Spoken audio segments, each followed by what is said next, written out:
kanang ayuda, inyo yan.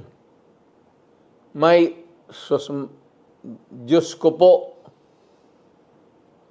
walang tao dito sa Pilipinas o milyonaryo man o bilyonaryo na magbigay ng pera baski 1 peso sa inyo. Walang taong magagawa ng laro na yung mga mayaman.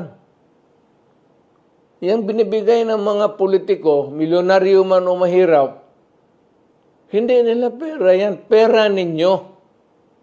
Kaya kung may problema ang bayan, tapos ang isyo na sa harap ninyo,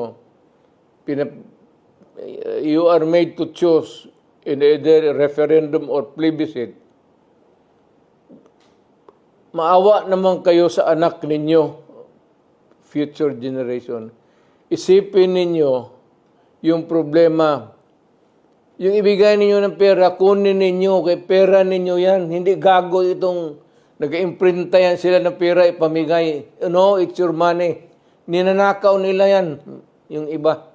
Mapag-usapan nga, minsan, itong style ng gobyerno, if they want something outside of, hindi madala ng o kulang o hindi madala ng Congress o kulang yung flow ng sentiments, yung tawag nila ng popular will ng tao, ang nangyayari, most of the time, ang ginagamit na is not convincing people on the merit, itong may problema sa ating bayan. O we try to solve it, hindi na by mga representative natin sa Congress. Shortcut na yan, ginagamit nila pera. Ayuda. Pinaparaan sa ayuda. Remember, tandaan ninyo mga Pilipino, kanang ayuda, inyo yan. May, Diyos ko po, walang tao dito sa Pilipinas o milyonaryo man o bilyonaryo na magbigay ng pera baski 1 peso sa inyo. Walang taong magagawa ng laro na yung mga mayaman.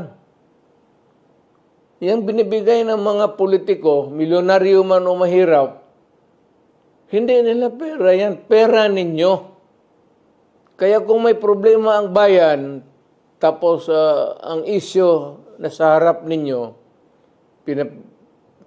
you are made to choose in either referendum or plebiscite, maawa naman kayo sa anak ninyo, future generation. Isipin ninyo yung problema. Yung ibigay ninyo ng pera, kunin ninyo, kay pera ninyo yan. Hindi gago itong nag-imprinta yan sila ng pera, ipamigay. No, it's your money. Ninanakaw nila yan, yung iba. Yung iba naman, kagaya ng Kongreso ngayon, parang nauubos talaga ang pera ng Pilipinas. Parang tubig gastos nila.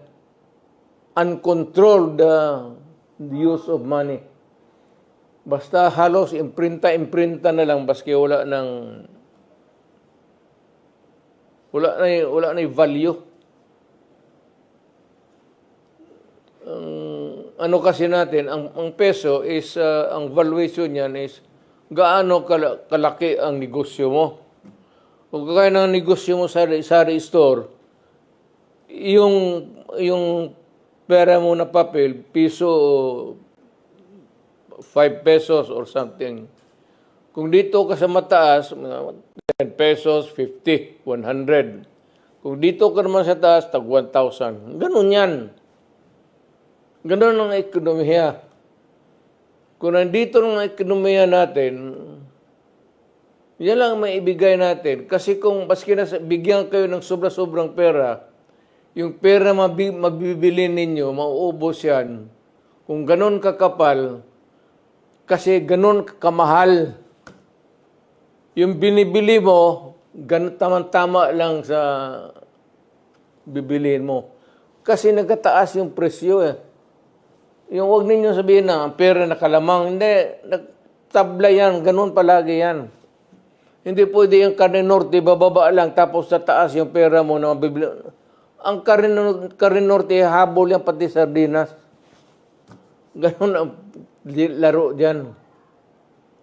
Kaya kunin mo yung pera, gastusin ninyo, huwag kayong mahiya, huwag kayong tao na mag-guilty.